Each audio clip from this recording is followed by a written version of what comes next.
July 13th, 1992, Nirvana releases Lithium, their third single off of the groundbreaking Nevermind album. Now, this album, no matter what you think about Nirvana or not, changed everything in the 1990s. This album, when it came out, it was a new day. What was current was now old, and this ushered in a new era of rock and roll.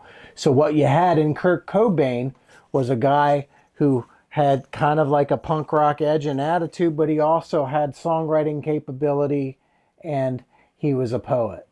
And he was equally adept at like really understanding, kind of like writing songs beyond just talking about boy-girl relationships or punk rock things about overthrowing the government. He was different. He was more clever.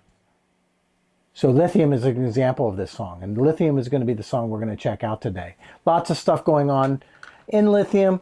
One of the cool things about Lithium, so if you're just getting, like if you're kind of a intermediate with the guitar and then bar chords are giving you a hassle, this song will help you get better with bar chords. So what we're going to do is we're going to check out the chord progression. We're going to analyze some of the chords and where they came from. We're going to talk about Kurt Cobain's like ways of making it sound like music and not just like a guy strumming chords. And we're going to check out the various sections of the song. All right? So first things first. When you tune the guitar, everything is down a whole step. That means this is no longer an E string. This is a D string. This is a G string. This is a C string. This is an F string. This is an A string. This is a D string. So it is standard tuning, but a whole step lower. So what it sounds like is...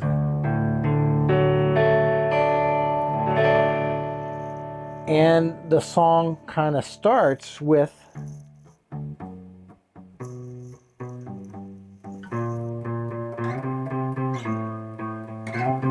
that melody line, but then it's going to be done that with chord shapes. So they're going to be all mostly major chords, but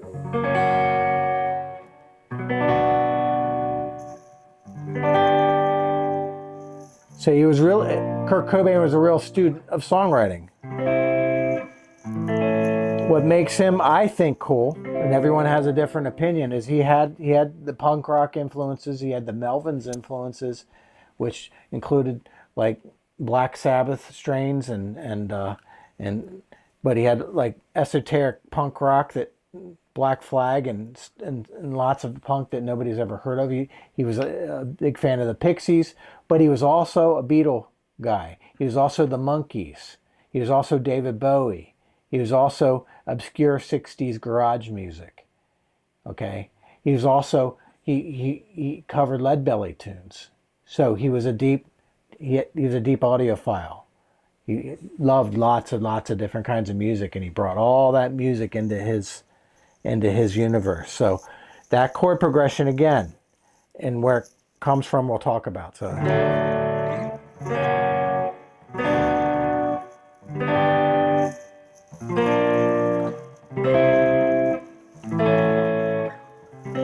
what he is doing is he's borrowing chords from a major key, and then the parallel major or the parallel minor key.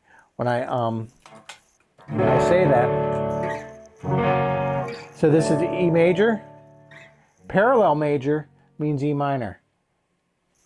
E major relative minor means the sixth.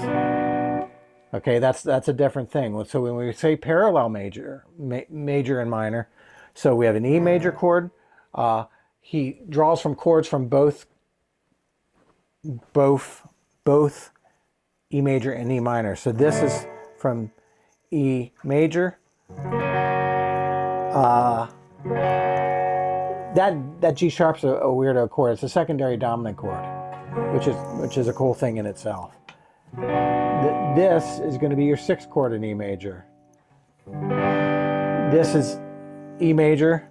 Then it goes, when it goes to 6, or the C chord, that's going to be your, he's bringing that in from the natural minor scale. D,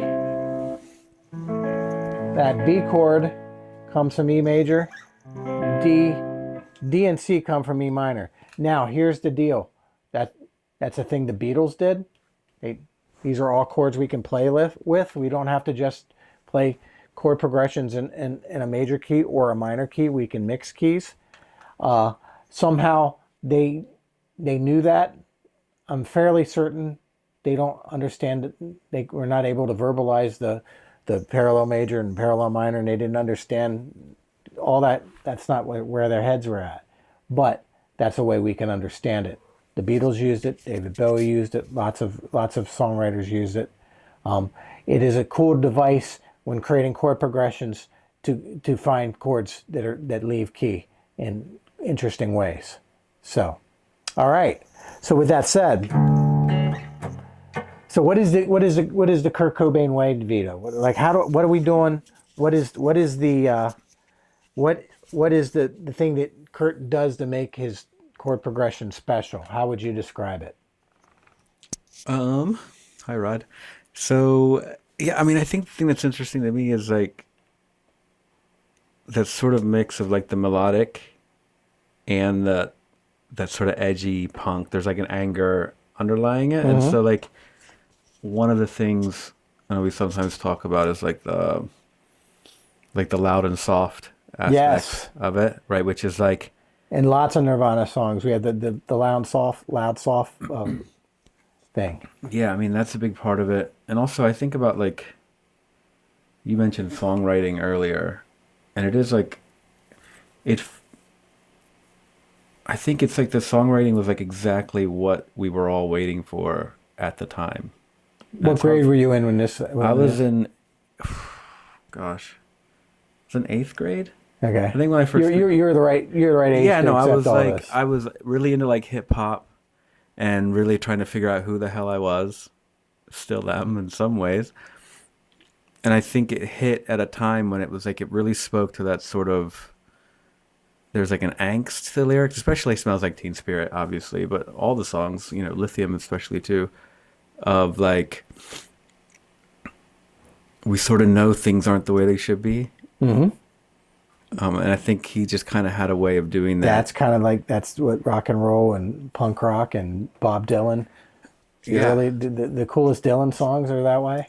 It speaks out like it was speaking to something that is like it's personal and it's also political, but it's not. They don't feel like political songs. You know what I mean? Right. They're not love songs, but they also sometimes are in the way that you know love is messy and it's not. Right.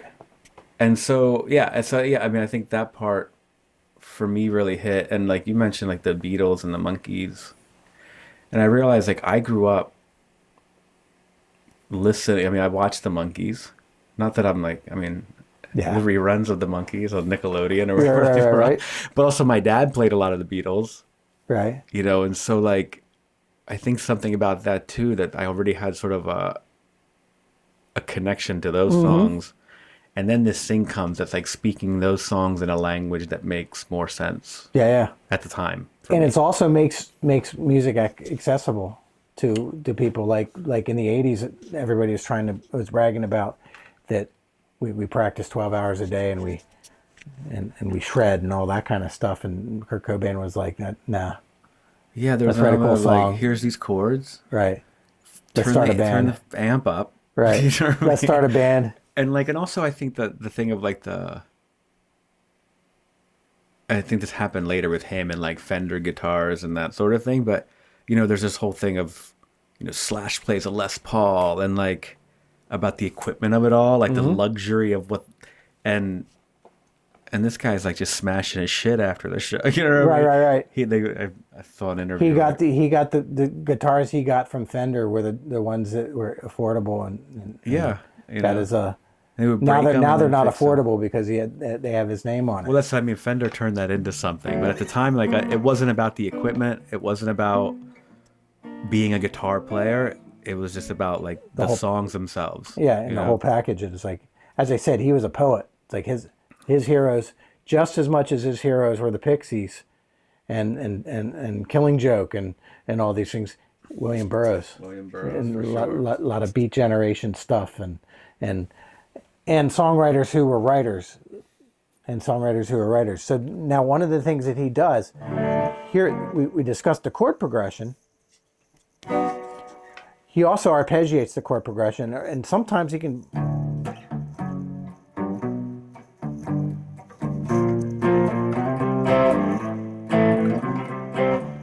play them as power chords.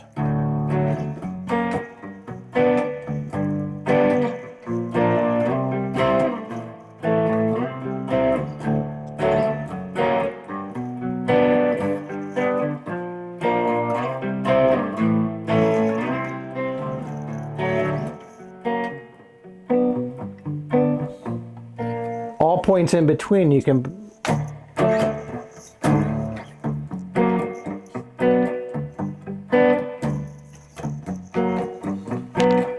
that right there could be a song. You can take any parts of that, but it's like it's strumming a chord. You have your boom and your jangle. That's your boom. That's your jangle.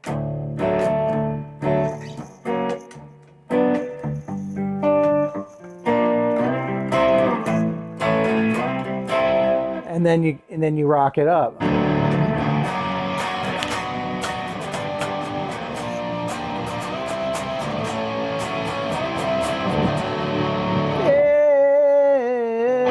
Anyway, also guitar players, because of Kurt Cobain, became songwriters. They also became singers. Okay, to do the whole thing, to be the whole creative thing, you have your guitar, you have your voice, you have your notepad, you write your songs, you sing your songs, you tell your story, and it's like your voice doesn't have to be perfect. It has to have something to say. That's the more important thing. So, with that said, the second section I call this kind of like the stepping stone progression. Like stepping stone, for those of you who don't know, is a Monkees tune that.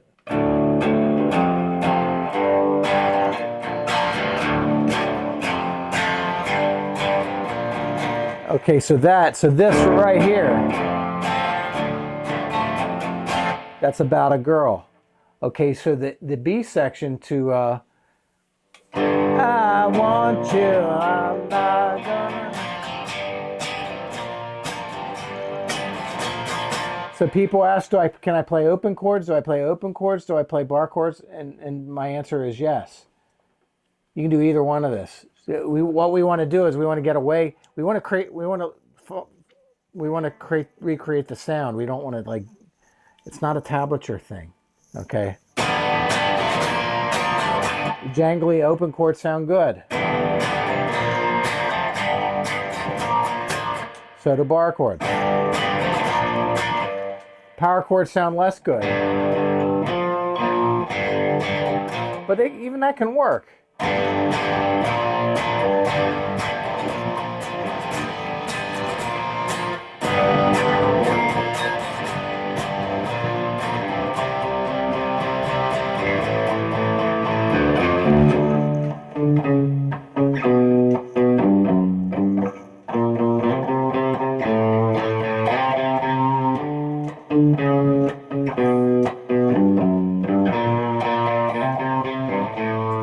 So the thing that made it also cool is him singing a melody over that weird chord progression. So that it's not typical. So hopefully this inspires you not only to play their songs in your band, in your garage bands, but use these songs as creative inspiration to come up with your own combinations and your own things. Once you learn, like you check under the hood of what each of these songs and styles are about, you can adopt and you can use some of the techniques that your favorite guitar players are using. That's what we're trying to do here with these lessons in Boomer Guitar Sessions. This is Rod. If you like grunge, if you like Kurt Cobain, if you like starting a band, garage bands, if you like booking shows, if you like doing that, please hit subscribe, like, share this with 50 of your closest friends, and be a friend to me and support and ask questions. If you have any questions, put them in the comments. If my guitar's out of tune, you can tell me that too. I won't be too upset. All right? See you next time. Hi, this is Rod from Boomer Guitar Sessions. I personally wanted to thank you for being part of our community. If you like what we're doing here and you want to see more of it, please hit the like, subscribe, and share. And this helps me spread my musical messages to all over the world. Thank you. I appreciate you. And always remember, you can do this.